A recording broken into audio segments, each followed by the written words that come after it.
Well, what do you want to hear about first? Well, first we should do an introductory. I guess we should get to know who we're talking to. Yeah, man, come on. We've had some fun. We've been chatting a little bit, but nobody else has keyed in yet.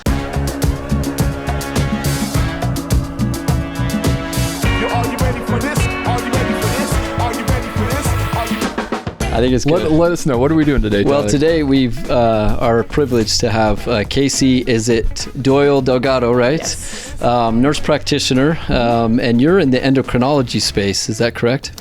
Yes, I did a year of adult endocrinology with Intermountain, and then I've worked more specifically in diabetes for the last 7 at Utah Physicians Care Center. That's right, and that's at, you said, the St. Mark's.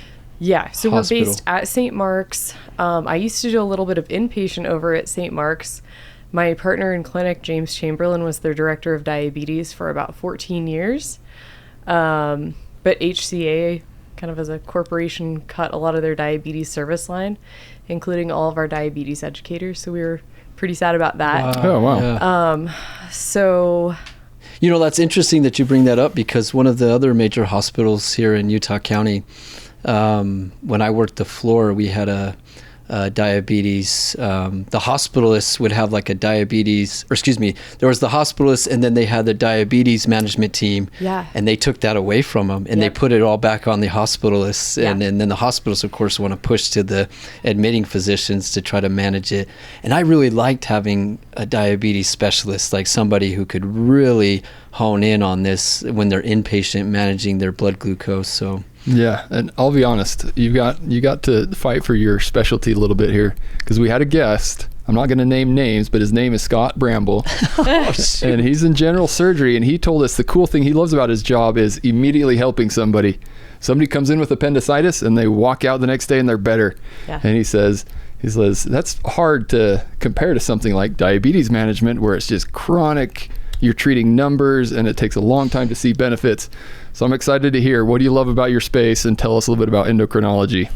So it's fun because I see patients of like all ages. Outside of primary children's, there's only one endocrinologist in the state who does, like, you know, he takes on as many patients as he can. But otherwise, if you're a child with diabetes in Utah, you either go to primary children's, or Dr. Chamberlain and I are willing to see children from about age 10 and up. So my patient age range now is from like age 10 to age 90. So wow. I'm seeing people through puberty, pregnancy, and hospice and end-of-life care. Oh, goodness, that's everything. And we serve patients from Wyoming, Nevada, really all over. Patients are traveling hours. So telehealth has been amazing. And in type 2, we've had so many new drugs in the last decade, and it's a really exciting time to see how these new meds are just changing lives for people with type 2. And then I've lived with type 1 diabetes since I was 11 years old, and went from, you know, injecting preset doses where I had to eat and snack at the same time every day, to wearing an insulin pump that's dosed exclusively from my phone using eye recognition. Yeah. So we've come such a long way with the technology, and the options for patients are just getting better and better all of the time. And it's cool to see that I have like the young patients who want all of this technology, but then I have older patients who have adopted it very well, or like their loved ones are able to like help them dose and see blood sugars remotely. So that's how I'm able to view nearly all of my patient data. Like when I get to clinic in the morning, I can log in and see what's going on with over 1,000 patients very easily. Now, sometimes if I'm doing a telehealth call, I'm like, hey, I need you to log into this again. Yeah. Like, you know, we have some patients that don't want to be connected, but the majority now are. And so it's great. Like, I love the face-to-face interaction of, you know, seeing my patients. But if it's just more convenient for them due to work, travel, or otherwise to do telehealth, it's really cool that I can like see that insulin dose that they took 10 minutes ago and talk to them about what's going on. That's impressive. That's pretty cool technology, use of what we've got available to us. Yeah. Is it primarily, is that what you're doing then? Diabetes is your Diabetes, in and out day to day? And type 1 and type 2, it's not like differentiated with as far as who a person would see. So I see mostly all of my patients are on insulin, but you don't have to be. And I do treat some other endocrine conditions, but you have to also have diabetes. So that's like our rule. You have to have diabetes. I work in a multidisciplinary specialty clinic at Utah Physicians Care Center. We have internal med, infectious disease, and diabetes. And that sounds like a very healthy, wonderful clinic. Yeah. So there's some patients that maybe I'll see short term because infectious disease is like, hey, I saw this person in the hospital and they, I'm taking care of their foot that's infected, but their sugars are out of control. Yeah. And then I'll like work them and see them over lunch or whenever, I'm trying to see those types of patients right away and help them get literally back on their feet and get well controlled and get rid of their infection. So some patients I'm seeing like on a short-term basis like that, but most of my patients I've had, actually since I started at Intermountain, like the majority of my patients followed me over. They actually closed the endocrine clinic at Altaview where I worked. Yeah, why are these places all shutting down? What's going on? What's going on? Yeah, I started there with a wonderful endocrinologist who retired 3 weeks later. That was his plan, to retire.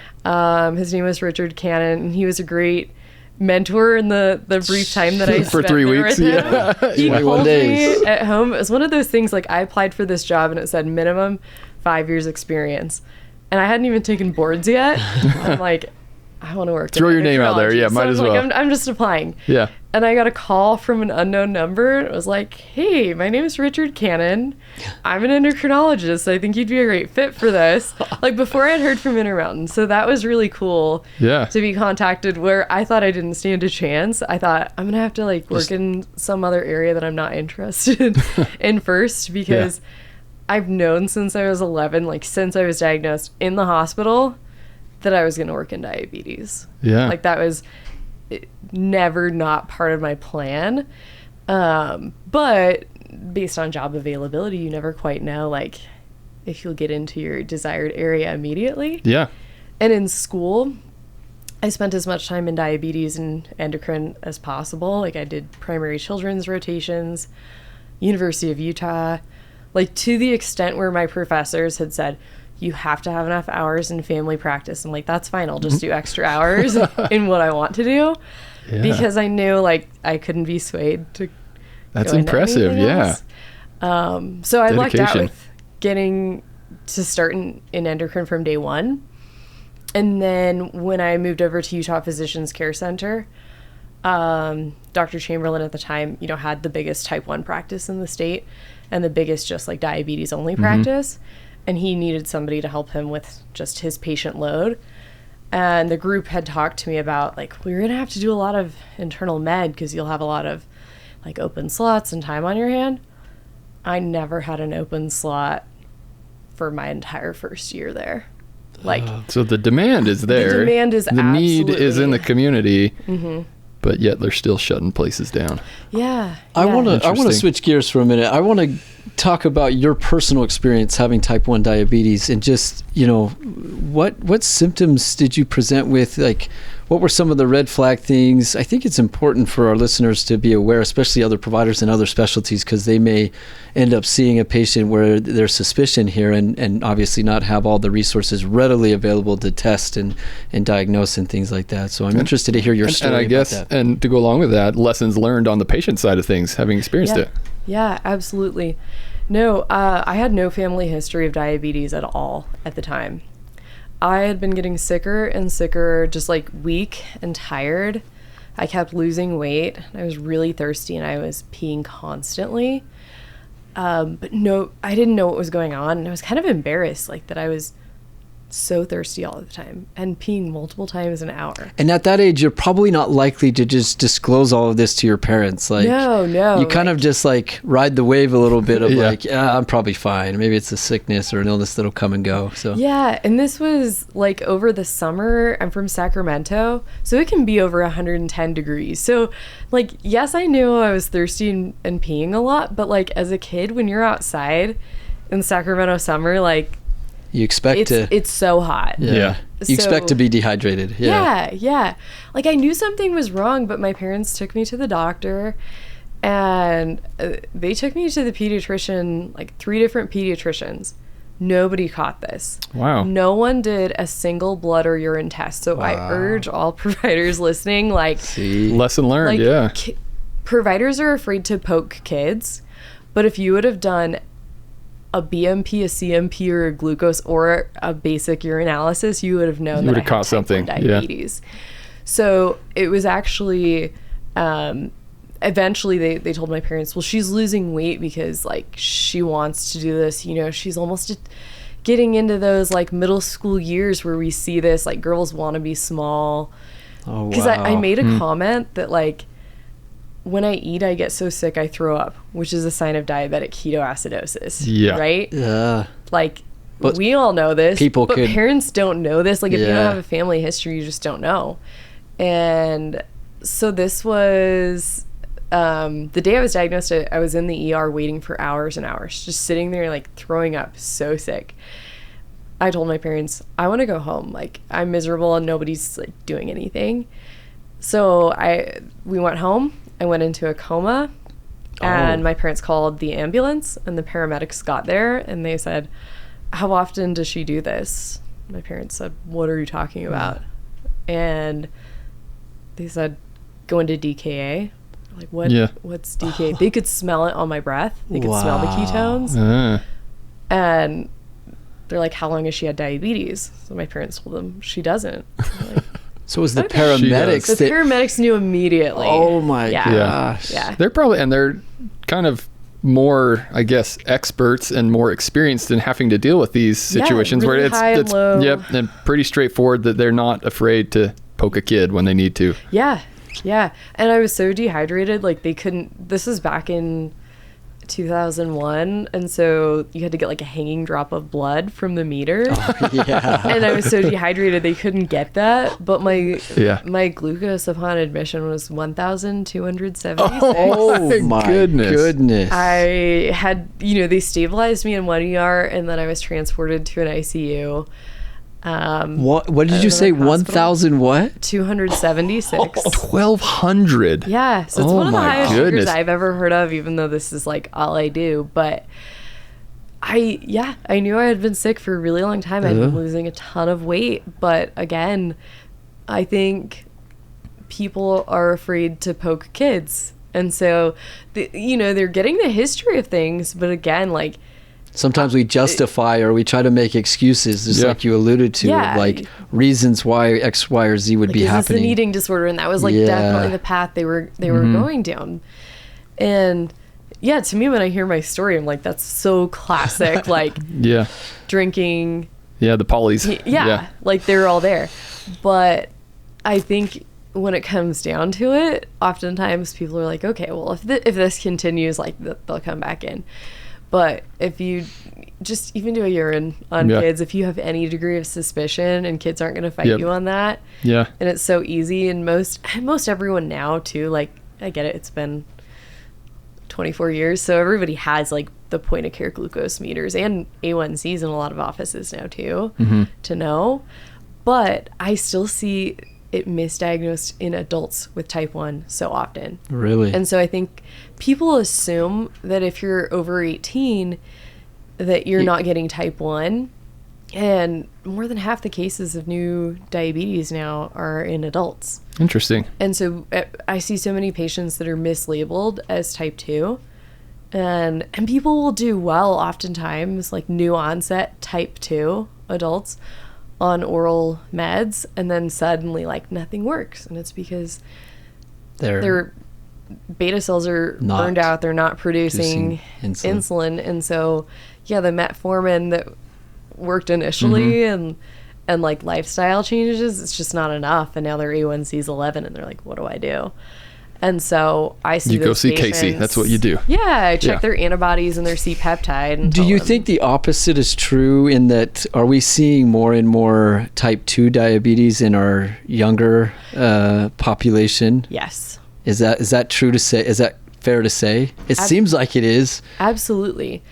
And I think it's, you have your kids who are so active and into sports, but then you have other subsets of kids that don't do any activities, and like everyone has their phones and computers, and they're more sedentary. Everyone's more sedentary now. Yeah. Adults and kids. And so if you're not conscious about that, and people just don't know like what's healthy, like what has a lot of sugar and carbs. The marketing is what is amazing anymore. Because if you just put a couple little phrases or some specific verbiage. Tell them your cereal story. Yeah. Cereal. Yes. Have you ever heard the phrase, what do they say about breakfast?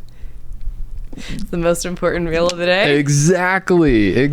Everybody's heard it. Everybody knows it. But the origin of that phrase came from the cereal companies. There's no medical background to that whatsoever. And in fact, to the opposite, I've read research studies that have shown kids at school, and the control group are the kids that eat breakfast, and then they have a group of kids that don't eat breakfast, and performance at school is identical. It's not that it makes any significant impact, but that kind of marketing will get you, and you think something is healthy and appropriate because you've heard it forever, but it's detrimental. It's the opposite. I have probably the only 5-year-old in the state of Utah who's never had cereal in her life. No way. I don't buy cereal. And people ask me like, well, what can you not eat with diabetes? I'm like, poison. Seriously. Like even doctors within my own group, if I'm eating a cookie, will be like, oh, should you be eating that? It's like, I don't know. Should you? Like there's nothing that I can't eat with diabetes. I just have to take insulin for it and dose appropriately. But people think that cereal is healthy, and cereal will spike your blood sugar whether you have diabetes or not faster than almost anything. So like if someone has a low blood sugar, Cheerios is going to spike it like faster than table sugar, which people would never believe unless they've seen it on a sensor. That's so crazy. If you have diabetes, yeah, you can eat cereal, but it's going to cause a big spike in your But it says glucose. whole grain. And it says it's fortified with vitamins. Come on, that has to be healthy. They're too good at this game. Yes. They get you. They are. And so a lot of my type 2s, like they come in and they have no idea of what things they should be eating versus not, what's going to cause big spikes to their blood sugar versus not. And I'll tell them, I'm not blaming you. I think there's no blame and shame in what people are eating and drinking. I think there's just a big lack of awareness. And like you said, they market everything. Yeah, the American diet, it's so hard to eat healthy. Either it's outpriced or we can't afford it. And so, and then it's processed on the other end. So, I mean, it's difficult. Yeah, absolutely. But hopefully the message is clear that you do your best, and you moderation in all things. It's not that you can't have that, but you got to have a plan, and you got to make sure you're not over consuming any one thing. So I think that's important. That's interesting. You know what? I have to confess, and I'm glad you're here today, actually. Just get it off for your more chest. than one Let's reason. Because I recently had my annual physical exam. They did some lab work. Yeah. And my A1C came back as 5.7. And I thought, I do not have prediabetes. And I made sure I even had to Google the reference points of what it is and what it isn't. I knew it was high because it was red. But I mean, should I be concerned about that? I'm 37 years old. I'm pretty healthy. I'm pretty active. Yeah. I don't have a history of family history of diabetes. But is it something I should be concerned about? Do you think it's an outlier? Is it possible it's wrong? So he really wants to hear that it's wrong. In primary care, like people live and die by the A1C, and you should. But in diabetes as a specialty, I don't tell my patients their A1C until the end of their visit. And some of them, it drives them crazy, but most of them are used to this with me by now. It's the cliffhanger. I look at, most of my patients are wearing continuous glucose monitors, like the one that I'm wearing. And so even if you did just like a 10-day or a 14, 15-day trial wear of a sensor, that would give you a much better idea of what's going on. But if you have a strong family history of autoimmune diseases, you could also Don't really scare be me a now. candidate for Don't type scare me 1. now. Okay. We see it at any age. The oldest patient in the last year that I've diagnosed with type 1 diabetes, what would you guess? The oldest with a type 1? Ooh, 30s. 50s. 77. 77. What? I should have went higher.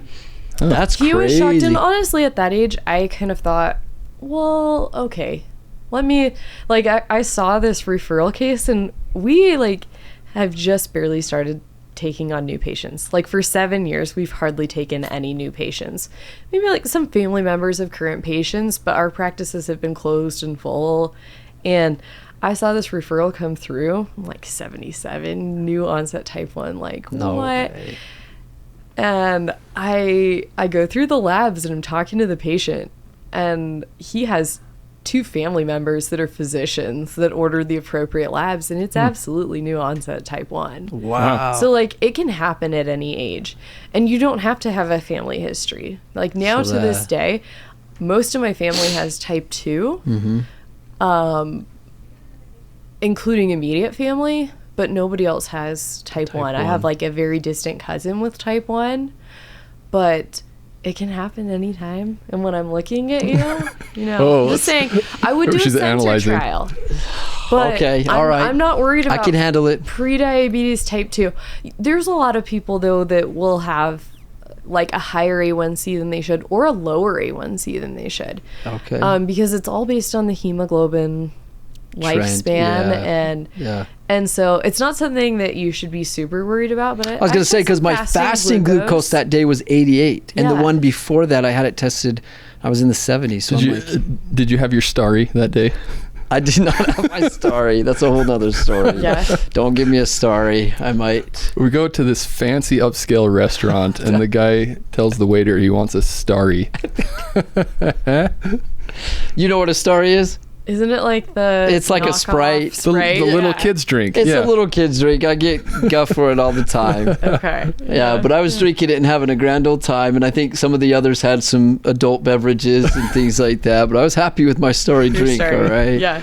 But maybe I should have put the starry drink away and drank some water, because Yeah. clearly my A1C is slightly elevated. But I think it's good knowledge, and I'll pay attention to it. And how easy is it then to do, you know, what would be the process for someone that was worried, or you were looking into that? What would that look like? It's really easy now. The 2 biggest sensor companies in the United States have over-the-counter products that you can buy without a prescription at all. Oh, wow. Or it's easy to ask your provider for a prescription for a sensor. They're easy to use, easy to apply at home, and they're my favorite medication in diabetes, and it's not a medication at all. Yeah. But I really believe in continuous glucose monitors. Like, I wish that patients with prediabetes had easy access to them, That's good to because know. I think it could help so many patients avoid using a lot of meds and even using insulin. Like, with the current meds that we have for type 2, because I have a lot of type 2 patients that are on only insulin, and they take mealtime insulin, and they carb count, and they have correction factors just like I do for my type 1. But we didn't have some of the meds that we had 20, 30 years ago. And I think had they had access to some of that, they wouldn't need to be on insulin like they are. And I'm grateful, like, we're having more devices that we're able to put these patients on, like insulin pumps and things where they can have really great control. But I also think that the future of type 2 looks very different, and that they're going to have so many more options that they might not need insulin. But I think continuous glucose monitors, whether it's prediabetes, type 1, type 2, like, are so You useful. lean on that. Yeah, it gives you a much deeper dive into the glucose going on. levels over a Makes period sense. of time. Yeah. Makes sense. With that in mind, I guess, what are kind of the new and upcoming things in your space and your specialty? What kind of cool new things should we be on the lookout for? So with the insulin pumps now, they're getting just smaller all of the time. Again, like, patients are able to dose from their phone. My pump is actually, like, Where did that come is it. from? Wow. Oh my goodness. It's tiny. That's Yeah. crazy. And we're seeing more and more of this. So there's like one that's a similar size that looks more like a patch. I've worn a tubed pump since I was 12, so that's my preference. It doesn't bother me. Yeah. But we're seeing longer wear infusion sets. Again, it's just like getting easier and easier, whether you're a young child or an older adult or anyone in between, to like use these devices. Is it true that the pumps, because I remember in school I was learning about, we were in the diabetes section, and there was patients we were seeing that had it, and they were wanting to get on pumps, but they had to go through a certain trial period or initiation of other therapies until they could prove that they could safely manage their diabetes. Am I saying that correctly? Do you know what I'm saying? Yeah. There's like a process before you can just get a pump. Is that still true? So really all insurances, like in Utah and nationally, if you have type 1, you're insulin dependent, that should be pretty easy. For Medicare, to get access to all pumps, you do a fasting C-peptide and glucose to show that your body doesn't make adequate insulin. There's a few little like caveats and workarounds with that, but for the most part, like if you're just diagnosed with type 2, I don't want to put you on an insulin pump, nor does Medicare, because your body's still making insulin. And so you want to like exhaust those other options. That makes sense. Maybe that was more along the lines of what that was then. And I think that used to be more of a factor of like, let's make sure that someone's like capable of doing this. But now we're to a point where like technology, we have these systems where if you don't want a carb count, you can just say, I'm having a meal, right? And like most people are able to just say, I'm having a meal, and it works with the continuous glucose monitor. And some of these systems just really learn like what the person typically does. That's amazing. And we're seeing patients that are able to have such better control. Like I had a patient whose A1C was 12.2 over the summer, and I just saw her yesterday, and she was down to 7.1, and she was crying. She's like, wow, I can't believe this. Like, yeah, like we found the technology that matched your lifestyle needs to make this happen. Very cool. Now, sometimes I get fixed on the numbers, but I'm interested to know when a person goes from like a 12 A1C to a 7.1, are they also describing changes in their symptoms and the way they feel? Do you know, is that a very inherent or objective thing or subjective thing that's expressed to you? I mean, some patients don't feel comfortable with how much lower their blood sugars get, because there's some patients that, like, if your A1C's been 12, 13, 14, and I tell you I want to get your average around 150, you will feel hypoglycemic when you're not. Because your body's acclimated to those elevated sugars. Drastic change. Versus like when I'm 170, I feel like I have dry mouth, like I don't feel well. But when that's your baseline, it's hard, and that's something where being really familiar with the technology, kind of going like, how are we going to ease into this? Because some of these systems now can target as low as 100. We have a new insulin pump that will target as low as 87. But I don't want to take someone with an A1C of 14 and go, we're going to target 87. They're going to be symptomatic. We're going to get you there. Like, they'll feel like they're dying, to be honest. And so it's a matter of like finding, the right technology and teaching the patient how to use things so that they feel safe and comfortable. While their blood sugars and being patient, right? Like, it's a process, as you alluded to. It's not an overnight like, hey, we're going to fix this and you're going to feel great. It's a process. I love that. That's good information. So you obviously have a pretty unique experience with it and have spent a lot of time and dedication and are very expert in your field. But how about somebody on the outside? And we're talking to other practitioners and maybe somebody coming out of school, maybe somebody that wanting to switch specialties. What's your advice, or what does that look like for somebody that's interested in getting into the world of endocrinology or diabetes management? I think, there's a shortage of diabetes and endocrine providers on all levels. There's endocrine fellowships that go unfilled every year in the U.S. On the physician side. Right. But I think that's a great spot for NPs and PAs. Like, you can go into it going, I'm a new grad, I want to do general practice and learn a lot of things, but like if you learn to specialize in diabetes, if you just learn to specialize in like how to interpret continuous glucose monitors, that's a reimbursable CPT code that you're using. So you're going to make a little bit of extra money on your visits, but you're going to learn, you're going to be the expert within your clinic. Sure. And that's how a lot of like diabetologists really come to be. Is that a real thing? Mm-hmm. That's a real word. Yeah. Diabetologist. So the doctor Okay. that I work with, he's not an endocrinologist. He's had type 1 diabetes since his first month of residency. Okay. His mom had type 1 diabetes. So he knew he wanted to specialize in that, but he didn't want to be a general endocrinologist because he didn't care as much about thyroid disease or panhypopituitarism. Like, I find those things interesting, and I've continued my education. Like, after I did my DNP, I did an endocrine program at Duke that was fantastic, that was just for nurse practitioners, actually. Yeah. I think they're still the only program that has that. Or they were the first, and they're the best. I'd recommend that program to anyone. Dr. Catherine Kreiter's the director of the program. Fantastic. Remote learning, mostly taught by all of like the subspecialties, anything that's going to affect your like diabetes. We had lectures from ophthalmology, cardiology, neurology, like everything within that that program. influences. That's, yeah. Opportunity outside of your formal education or your traditional training, I guess. Yeah. Lots of opportunity there to keep learning. Yeah. No, so I think things like that like are great for getting additional training.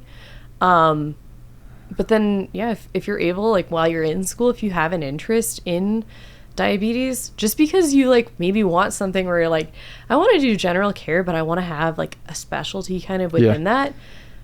Diabetes, it's everywhere. Like type 2 in youth, or type 1, type 2 just across the lifespan. We're seeing increases in both type 1 and type 2 diabetes. So Interesting. if you want more job security, diabetology? Diabetologist? Mm-hmm. Okay. I love that. I learned a new phrase today. Yeah. I want to know a little bit more. Just, I know we're maybe running out of time here, but I do want to know, what does your work week look like? What's your work-life balance? Yeah. So, like, I came from Intermountain where I did, like, traditional 410s and then went into private practice, and all the doctors there were in charge of their own schedule. And I started working there before I had a child and kind of told them, like, well, I don't know, like, after I have a baby, like, I think I won't want to be full-time. And so they've been great with working with me. We have 2 PAs in our clinic, and they are on like a traditional 410 schedule, and they're salaried. But I worked there for just over a year before my daughter was born, and again, never had like really an open slot. Always kept my schedule really full. And so I've been able to negotiate. I am salaried, but I am also RVU bonused. And then with certain like, you know, insurance or Medicare bonuses, I have my own structure completely worked out. So we have the 3 APPs in our clinic, but I'm on my own structure that's very different from theirs. So I do all diabetes care. I do have a medical cannabis license. I'm a QMP, but I'll only see my current patients. So I'm not taking like outside patients. Right. But for my neuropathy patients, like a lot of them I knew were already using cannabis from outside sources. Sure. And so I help patients with that. What is QNP? Qualified medical provider for cannabis. QMP. Okay, yeah. Got it. Sorry. And so yeah, we don't even like advertise that within the clinic. Yeah, but basically like something you can offer to your patients. Yeah. So my patient visits are like 99.99% just diabetes visits, but I set my hours with that, and usually don't like to see more than 19 patients per day. But that being said, like when things come up with patients who need help, I'm always willing to like work over lunch more than anything, just because my daughter is in so many activities. Like we're always running around to that. But the great thing too, like my group doesn't care. If I'm doing telehealth from home, I have some older patients who like they know, they're like, could you do like 8 p.m. tonight? I'm like, yeah, I can. And so nice. I'm getting compensated for my time. Patient's happy. Yeah. We're doing it from home. And because of the availability to see their like pump and sensor reports from anywhere, I can actually give them an estimated A1C. So it's called the glucose management indicator, the GMI. I can give them that stat without like needing them to do a lab draw, and it's more accurate than what their A1C would be, especially if they have chronic kidney disease or they're pregnant. That's what we use when we're making adjustments with insulin and other medications. Yeah. And so it's great. Okay. I really like that because I feel like I have a lot of autonomy.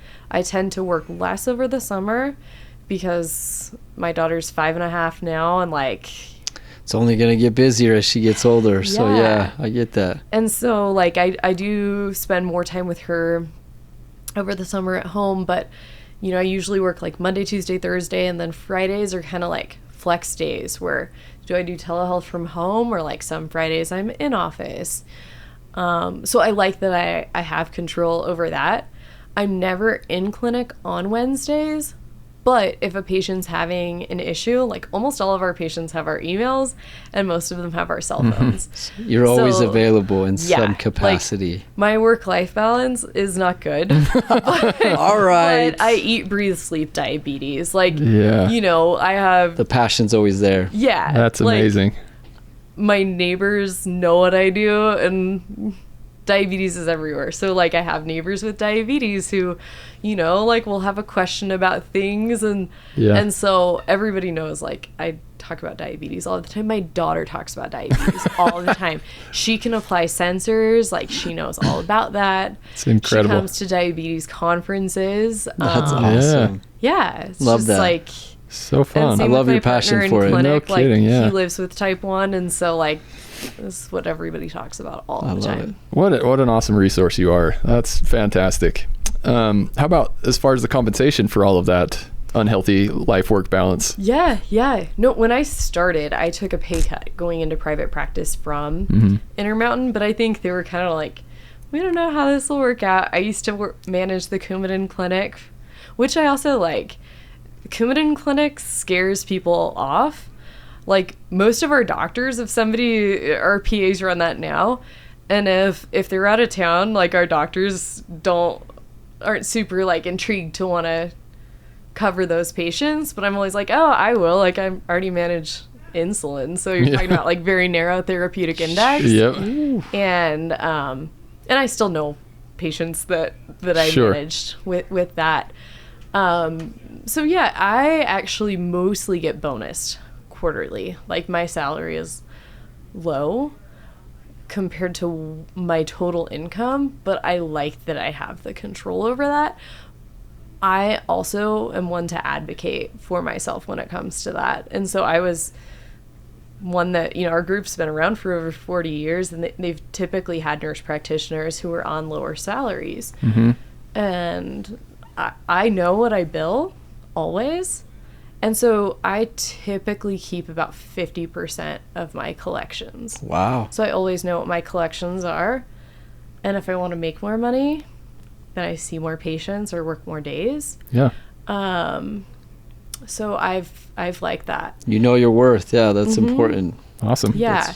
And so I'm able to make more than I think I like would with a traditional like Intermountain or U of U group while maintaining that control over my hours. So I'm still working a lot of hours. I'm always charting late at night, and I'm always calling patients after hours. My partner in clinic and I typically call every patient on every lab, even normal labs. So we are always working a lot. That gives me nightmares. I hate the phone. But I would, and telehealth visits are great, fantastic. But I think I would get burnt out of that too. So I'm impressed by the dedication. It's hard to maintain that balance, and there's occasionally some patients where it's like, okay, I understand this is going on, but like it's gonna have to be tomorrow. But I do my best to like help them. If somebody is calling in because they're having high or low blood sugars, I do my best to call them either that same day, or the next day. or have Dr. Chamberlain take care of that. Impressive. And so, yeah. That's amazing. Well, how about we finish up with maybe on a lighter note with some story time. Do you have a fun or engaging or extremely memorable patient interaction that you remember? It's actually cool. I've taken care of some patients that I used to work with as nurses. I was a NICU nurse before. And so it's like weird for them, but like kind of cool to like make that full circle. Like, oh, we used to be coworkers. Now I'm taking care of you, or like their kids, or their family members. But I had a patient that I've taken care of for 7 years who like had an A1C above 14 for so long. And she would want to come in every 2 weeks. And my medical assistant lives with type 1, and she is like my assistant of my whole life. Like, we talk outside of work all of the time. And she even said, like, why do you do this? Why do you see her over lunch every 2 weeks? Like, doesn't make a difference because nothing's changing. And just earlier this week, I got to hold this patient's baby. She got her A1C down to the 6s. Like, she called in, you know, like close to a year ago, and she just said, she was crying, and she's like, I have to talk to Kacie. It's so important. I can't tell anyone what's going on. She was calling to tell me before she told her mom or anyone that she was pregnant, and she was like excited but scared and didn't know what to do, and like had never been able to like get her diabetes and, you know, very well controlled. And so to like know that you can have someone who didn't want to manage their diabetes because of like depression and just chronic disease burnout and seizures from hypoglycemia and all of these issues previously, to go, you can do this. I believe in you. I know you can.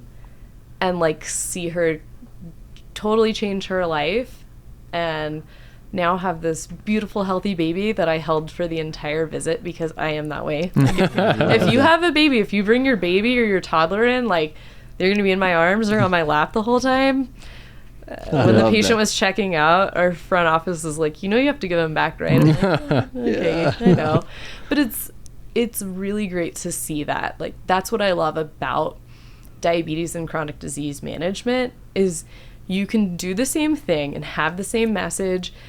And we'll tell our staff this, like, you might think that that patient isn't changing, but the fact that they're just showing up and that they want to be here means that they're listening. They may not be acting yet, but they're listening. And so to be able to help someone to like decide that they're going to do it and make that change is huge. What a great perspective. I love it. Yeah. I am floored again. I am constantly impressed. Everybody that we bring in here, I don't feel like I know a lot about what the specialty is, like endocrinology and diabetes management. And I assume one thing, and every time we talk, and again today with Kacie, I am completely impressed with what you do and your dedication and what a valuable resource you are to our community. What about you, Tyler? What did you learn today? Mind blown. Kacie, you set the bar super high.